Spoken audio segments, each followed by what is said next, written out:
Good morning, everybody. You know what day it is? Hump Day! Mike.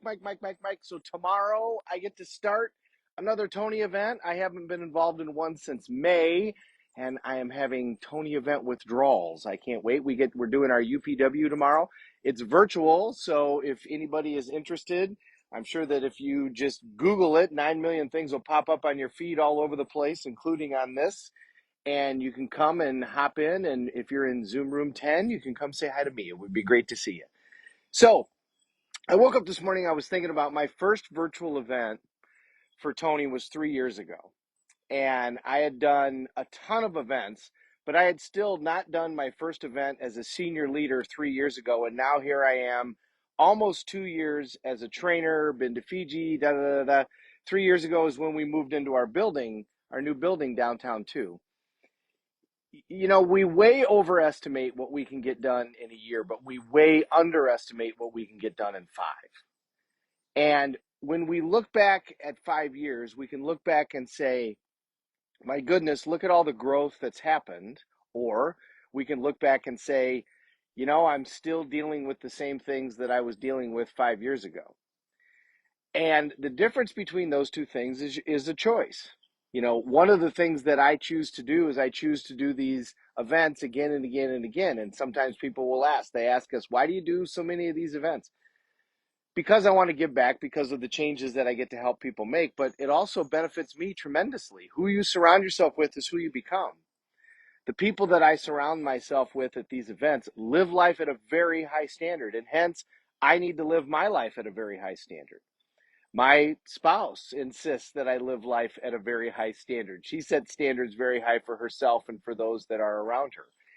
And as a result, I can look back at the last 3 years and I can say, wow, there's been just a tremendous amount of growth. There's been a lot of things that have changed in a good way, and a lot of things that I've wanted to deal with that I have finally dealt with.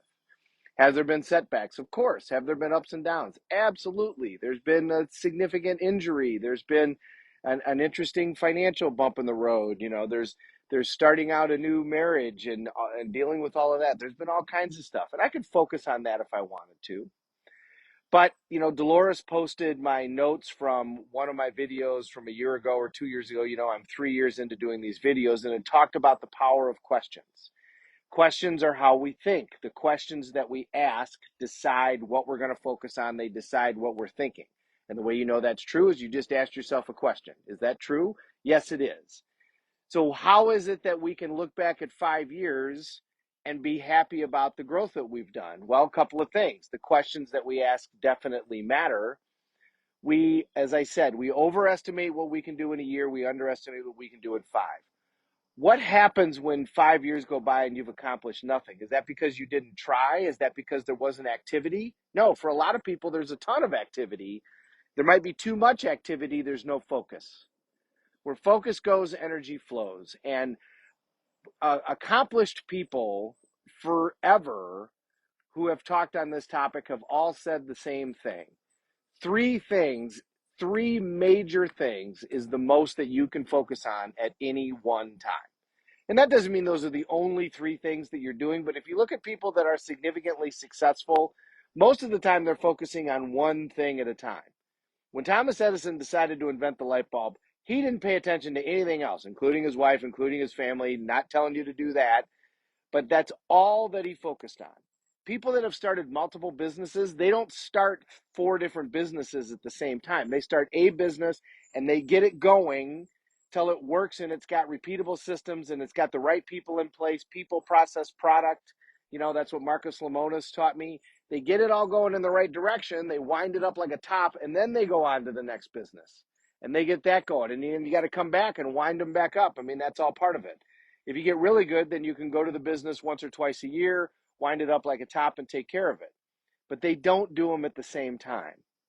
If you want to look back 5 years from now and be proud of what you've done, you got to focus on a couple of things at once. If you focus on a million different things, you're going to major in minor things, and 5 years from now, you're going to look back and say, I really didn't do anything with this last 5 years. There was a lot of activity. There was a lot of flailing about. But you don't want to be the human that Shakespeare talked about. Life is a tale told by an idiot, full of sound and fury, signifying nothing. That's what a lot of us do, is we spend our time flailing about, worrying about things that don't matter. We're in that boat with no oars headed down the river, and then we get to the end of our life and we're 10 feet from the waterfall and we go, oh, shoot, I wish I should have, I wish I could have. I should have done this, I should have done that. As Tony Robbins says, I should all over myself. The way to not have that happen is to focus on a couple of things at one time. Write them down. Look at them every day. When I do my priming, I always think about my 3 to thrive. What are the 3 things that I'm focusing on at any one time? And I reevaluate every quarter. I got this from my coach, Gabriel Patrick. 3 things. Each month I focus on one thing in particular in that particular month. And then I go and then I look at every quarter. And usually I say that I'm going to accomplish these 3 things in a year. Usually by about this time in the year, one of them is accomplished. And I'm pretty close to getting one of them done. And I can start to add another thing to those 3 things. But I'm never looking at more than 3 specific things at a time that I'm going to accomplish. Once I look at those and get those done, then I move on to the next thing, and then the next, and the next, and the next. So, questions decide what we're focusing on. Where focus goes, energy flows. Don't major in minor things. Think about 5-year increments and think about where do you want to be in 5 years and what are the 3 things that you need to work on today and for the next year in order to get yourself to that 5 years. And stop flailing about if you are working on 89 different things at one time, because it's not going to work. You're not going to get anything done.